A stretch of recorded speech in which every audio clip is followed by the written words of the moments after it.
ഇതിനകത്ത് ഞാനൊരു വരി എഴുതണ്ടേ? അതിങ്ങനെയാണ്: എന്റെ ഇടത് കൈയിലെ ഒലിവിന്റെ ചില്ല വീണുപോയല്ലോ, എന്റെ വലത് കൈയിലെ യന്ത്രത്തോക്കിൻ പുകയും തീർന്നല്ലോ. ഇത് എവിടെയെങ്കിലും കേട്ടിട്ടുണ്ടോ? നിങ്ങൾ കേട്ടിരിക്കാൻ വഴിയില്ല. നമ്മുടെ നാട്ടിലുള്ള മുതിർന്ന രാഷ്ട്രീയ നേതാക്കൾ പോലും കേട്ടിരിക്കാൻ വഴിയില്ല. ഇത് യാസർ അറാഫത്ത് എന്ന് പറയുന്ന പാലസ്തീൻ വിമോചന പോരാളി ഉണ്ടായിരുന്നു. കേട്ടിട്ടുണ്ടോ യാസർ അറാഫത്തിനെ?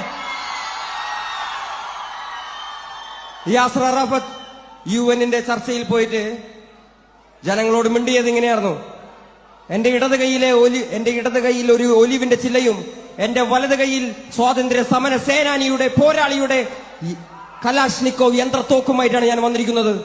എന്റെ ഇടത് കൈയിൽ നിന്നും ഈ ഒലിവിന്റെ ചില്ല വീണു പോകാതെ നിങ്ങൾ നോക്കണേ. എന്റെ ഇടത് കൈയിൽ നിന്നും ഈ ഒലിവിന്റെ ചില്ല വീണു പോകാതെ നിങ്ങൾ നോക്കണേ. എന്റെ ഇടത് കൈയിൽ നിന്നും ഈ ഒലിവിന്റെ ചില്ല വീണു പോകാതെ നിങ്ങൾ നോക്കണേ.